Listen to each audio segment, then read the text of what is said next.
Former Indiana commit, also former Indiana decommit, in that same regard. Harun Zrno, a Bosnian 6'6", 6'7" shooter, was committed to the Hoosiers and Mike Woodson. Mike Woodson gets fired. He decommits, reopens his recruitment.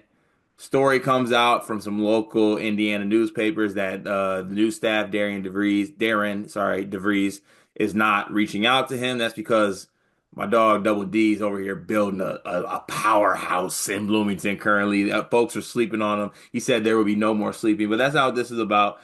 He has now since opened up his recruitment, and Kentucky is one of the schools to reach out. Obviously, Mark Pope is salivating at the fact of a 6'6" shooter. If there's one in the portal, he's going to contact him. Kentucky has missed out on a couple of their targets as of late. What do you think about the Kentucky interest here? And do you think it's like serious, or you think this is, just maybe, we don't have many options at this point? What do you see this as the interest on their side? I definitely think it's serious. I don't know the level of competition he played in Europe, but he shot 47% from three on 5 attempts. That's That's that is crazy. what. Oh, actually, what am I doing here?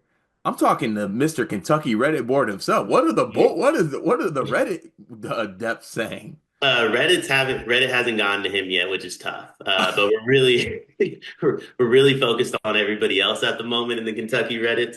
I might have to make my first post. I might have to make It's also crazy that you refer to it as like we haven't seen that come across our desk yet. But we'll address it when it as does. the resident sleepers president of the Kentucky Reddit boards.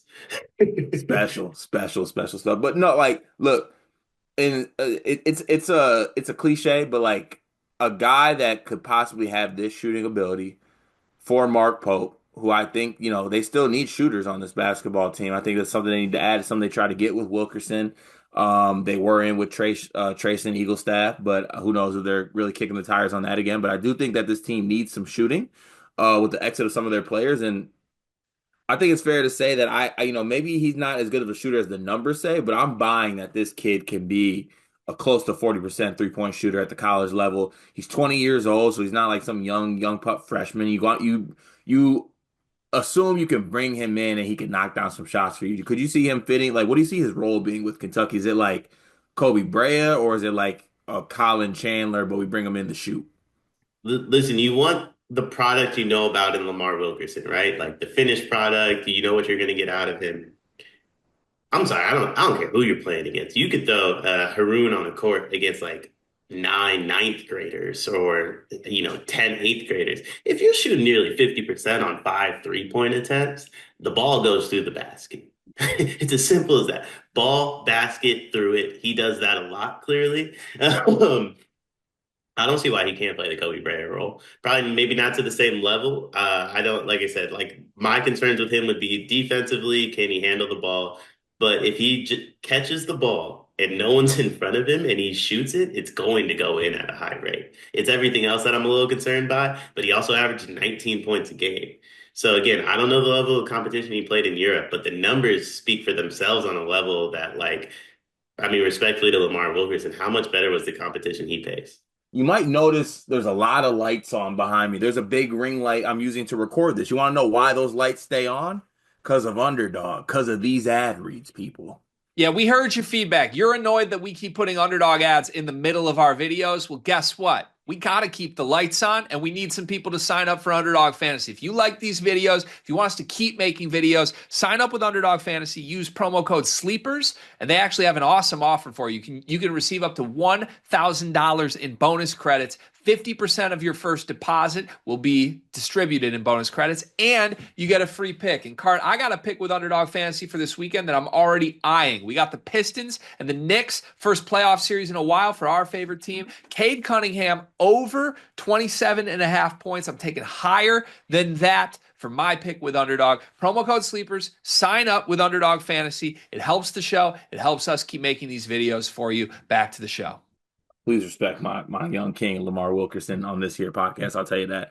But no, I agree. I think having the size and the shooting ability that he has, it'd be a great ad for Mark Pope at this point. I think that, obviously there's more players entering the portal every single day, but like as far as like shooting options in the portal, it's slim right now at least. So, if you're able to kind of dip into the overseas bag, which I think a lot of coaches are going to start to do at this point once the portal closes, and also once they figure out that they got to pay $3 million for Chad Baker Mazara, they're going to start looking over them waters and get them passports out. So, I think we might be on the same page here. Both think would be a good ad for Kentucky. Yeah, listen, you gotta stop disrespecting Chad Baker. I'm sorry. I listened to the BR room today. That was crazy. My young king needs four if I was representing, like I need first round money, at least. You First would fit round. so good in his camp. You would be special in the Baker Mazara camp. But no, I think Zeno would be a really good ad for Kentucky. And I think Mark Pope. I'm gonna go ahead and say this right now. I think the other schools he plans on visiting are Villanova and Miami. Those are always two schools that can be a factor now. Let's not Dion, you know all too well. I'm surprised you already didn't push him to Miami. But I want to say Mark Pope gets this done. I think he does. And I am not a crystal ball guy. I don't know how people work in that business. That's crazy to me. Uh I don't want to be judged on picking where people go. I rather just like find out if they sign like a couple hours before, log it, keep my record 100%. But yeah, I'm gonna go ahead and think he ends up at Kentucky. Yeah, I've been wrong every step of the way with Kentucky. I've been trying to do the crystal ball thing in the group chat we have by just saying, yeah, like the Reddit saying like so and so's going to Kentucky, they immediately go somewhere else. Hey, stock down Reddit boards. We got to get it together. It's been tough. I think this is the one though.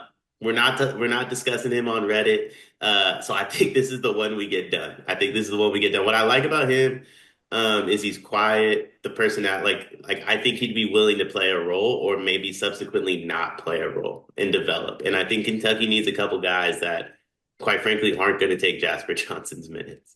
Yeah, I can see that. It'll be interesting to see how it plays out. I think this happens for Kentucky sooner rather than later, but we'll see what happens. Never count Kevin Willard out and never count the U out, but we will have all updates on where Zeno ends up.